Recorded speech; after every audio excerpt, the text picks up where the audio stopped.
Assalamualaikum warahmatullahi wabarakatuh. Kami dari kelompok 3 akan menjelaskan tentang etika dalam bisnis internasional.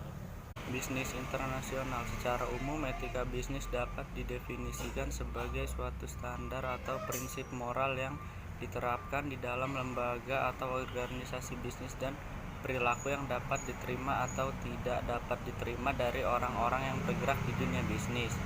Sedangkan etika bisnis internasional terkait dengan standar moral yang ditetapkan di dalam kegiatan bisnis internasional. Pentingnya etika bisnis internasional. Perspektif makro bagi perusahaan multinasional. Menghindari konflik dengan karyawan akibat perbedaan budaya. Mengurangi kecurangan-kecurangan yang dilakukan oleh pihak perusahaan asing. Menghindari eksploitasi berlebihan oleh pihak perusahaan. Melindungi norma yang disepakati oleh kedua belah pihak. Norma-norma moral yang umum pada taraf internasional. Ada 3. Yang pertama, menyesuaikan diri. Bisnis harus menyesuaikan diri dengan norma-norma yang berlaku di tempat itu. Kebenaran yang terkandung dalam pandangan ini berlaku di seluruh dunia. Yang kedua ada religiosisme moral. Mempertahankan kemurnian etika yang sama seperti di negaranya sendiri, menyesuaikan diri dengan norma etis di tempat lain, namun masih mempertahankan norma aslinya yang dirasa baik. Yang ketiga ada imoralisme naif. Dalam bisnis internasional, tidak perlu kita berpegang pada norma-norma etika. Kita harus memenuhi ketentuan-ketentuan hukum. Dan itu pun hanya sejauh ketentuan itu ditegakkan di negara bersangkutan. Tetapi selain itu, kita tidak terkait norma-norma moral. Malah jika perusahaan terlalu memperhatikan etika, ia berada dalam posisi yang merugikan karena daya saingnya akan terganggu. Dumping dalam bisnis internasional.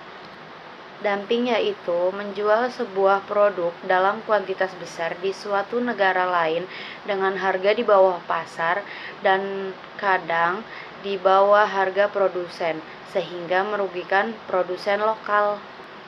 Dumping memiliki 2 motif, yaitu yang pertama, penjual mempunyai persediaan terlalu besar sehingga ia memutuskan untuk menjual produk di bawah harga.